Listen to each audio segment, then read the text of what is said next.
자, 이제는 통합당 얘기로 넘어가 보도록 하겠습니다. 통합당의 명칭이 바뀝니다. 그 새로운 당명은 국민의힘이 될 것으로 보이는데 오늘 의원총회에서 이를 놓고 상당히 또 격렬한 논쟁이 벌어졌다고 합니다. 이 국민의힘이라는 이름, 내일 상임전국위원회 또 모레 전국위원회를 거쳐서 최종 의결될 예정인데 국민이라는 단어, 보수에서는 많이 썼던 것 같지 않고 오히려 진보 진영에서 많이 사용된 그런 용어 아닙니까? 아니 애초에 국민당 이럴 때는 이제 보수 쪽에서 썼었죠. 네. 그렇지만 이 국민이라고 하는 말을 영어로 번역을 하게 되면 people이 되잖아요. 저처럼 대중문화 쪽에 관심이 많은 사람들은 존 레논의 파워 투 더 피플이라고 하는 그런 일종의 투쟁가를 다 떠올릴 겁니다. 이 people이라고 하는 말은 영어로 번역하면 전부 그것이 다시 번역되어 들어오는 순간 민중이나 인민으로 번역이 되거든요. 그리고 그거 갖고 얼마나 또 미래통합당이 공격들을 많이 했습니까? 당신네들이 이제 국민회의, 특히 김대중 대통령의 국민회의 같은 그런 당명이라든가, 그 다음에 그 이후에 문성근, 지금 현재는 그냥 배우만 하고 계시지만, 당시에 그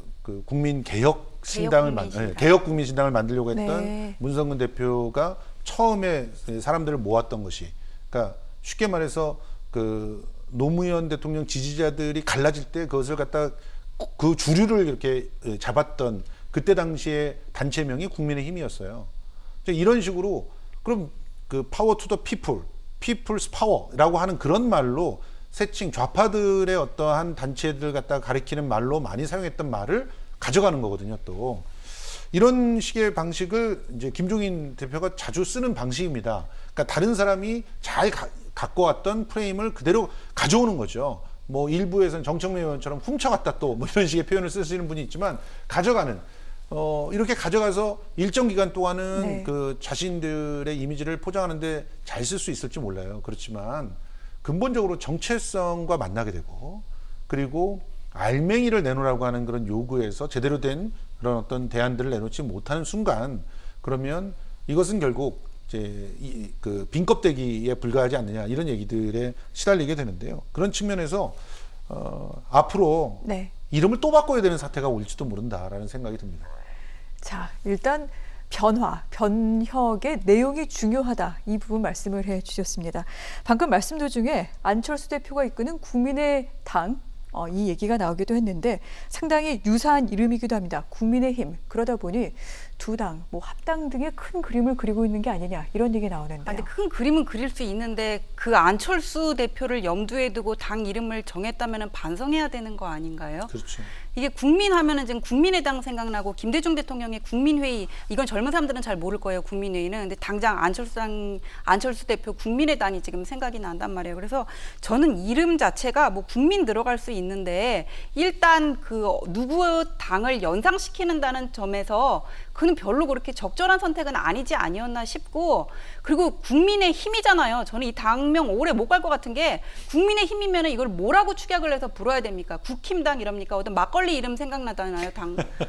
그래서 저는 이거 이렇게 잘 지은 당명 같지는 않아요. 근데 이렇게 많은 고민은 하신 게 보여요. 왜냐하면은 DJ 정신 생각나고 뭔가 이렇게 중도 통합을 염두에 뒀다는 점에서 국민회의, 국민의힘 그래가지고는 수도권 지역의 어떤 호남 출신 분들의 표를 가져오고 앞으로 호남 친화적인 정책을 펼치고 네. 그다음에 5.18 망언으로 인해서 떨어져 나간 어떤 중도층을 다시 끌어들이는 그런 것들을 다 염두에 두고 국민이라는 말을 집어 넣으신 것 같은데요. 일단 싱가포르에 People's Power Party라는, 여기는 인민의 당이라고 네. 인민의 힘이라고 번역을 해놨던데 비슷한 당이 또 하나 있고 어감상의 그런 문제도 있고, 아까 정체성 얘기하시는데 당 이름은 그 당의 아이덴티티가 들어가야 되거든요. 그렇죠.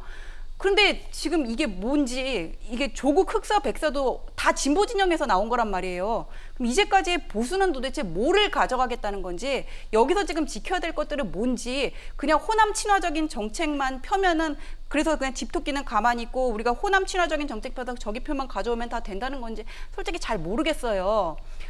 이름을 잘 짓는다고 해가지고는 표심도 따라가는 거는 아니겠지만 개인적으로는 이 이름이 그렇게 잘 지은 것 같지는 않습니다. 그렇군요.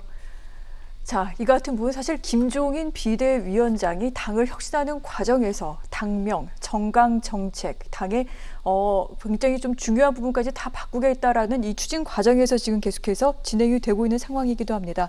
오늘 목요일 김종인 비대위원장 취임 100일을 맞이한다고 하는데 시간이 많지는 않습니다만 이제까지의 100일을 두고 어떻게 평가하고 싶으신지 두 분 1분씩 좀 시간을 드리도록 하겠습니다. 먼저 전 변호사님.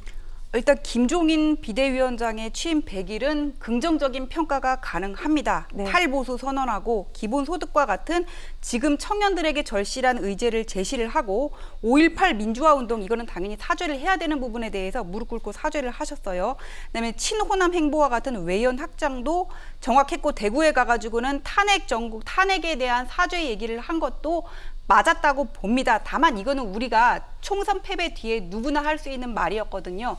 결국 정당이라는 거는 대선, 총선을 염두에 두고 기본적인 집권 플랜 하에 움직여가야 되는데 그렇다면 먼저 지지층을 어디로 잡을 것인지 다뤄야 될 기반은 뭔지를 정하고 그다음에 정책이 나와야 되는 거거든요. 네. 일단 이런 행보 자체는 긍정적으로 평가할 수 있지만은 취임 100일까지의 성적표는 앞으로 그 총선, 재보궐, 대선까지 길게 봐가지고는 이 행보를 어떻게 긍정적으로 평가할지에 대해서는 좀 더 지켜봐야 된다는 입장입니다. 네, 평론가님. 예, 과감하게 당을 쇄신했다고 하는데 뭘 쇄신한지는 아직 모르겠고요. 다만 그 장제원 미래통합당 의원이 굉장히 걱정하고 있는 원외 당협위원장들의 피가리와 피해 숙청 대상이 되고 있다라고 하는 그 내용이 제대로 이어진다면 그러면 쇄신을 기대해 볼 수가 있겠죠.